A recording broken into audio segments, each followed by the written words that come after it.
আমাদের বাংলাদেশে 90% মুসলিম, অথচ আমাদের দেশের সবচেয়ে বৃদ্ধাশ্রম বেশি। কেন? আপনি মুসলিম না? আপনার মা কেন বৃদ্ধাশ্রমে যাবে? আপনার বাবা কেন বৃদ্ধাশ্রমে যাবে? আপনার কি শৈশবকালের কথা মনে পড়ে না?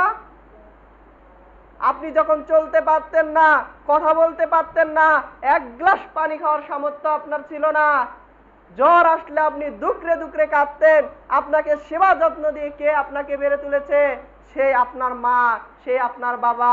আপনি বিছনায় প্রস্রাব করেছেন, আপনি প্রতিটা মুহূর্তে বিছনা ভিজিয়ে ফেলেছেন। এই যে শীতকালে আপনি বিছনা ভিজিয়ে ফেলেছেন, আপনার মা ভিজা জায়গা থেকে আপনাকে শুকনো জায়গা নিয়েছে। যদি শুকনো জায়গা না থাকতো, আপনাকে বুকের উপরে নিয়ে ঘুম পাড়াতো, তবুও আপনাকে কষ্ট দিত না। আর অথচ আপনি পিতামাতা, আপনি ছেলে হয়ে আপনার পিতামাতাকে, তারা যখন বৃদ্ধ বয়সে উপনীত হয়েছে, আপনি তাদের যন্ত্রণা সহ্য করতে পারছেন না, তাদেরকে আপনি বৃদ্ধাশ্রমে দিয়েছেন। আপনি কিরকম ছেলে? আপনি ছেলে নামে কলঙ্ক। আপনার মা বাবা কেন বৃদ্ধাশ্রমে যাবে? আপনাকে ভিক্ষা করে হলেও আপনার বাবা মাকে খাওয়াইতে হবে, তাদের আনুগত্য আপনাকে করতেই হবে, করতেই হবে।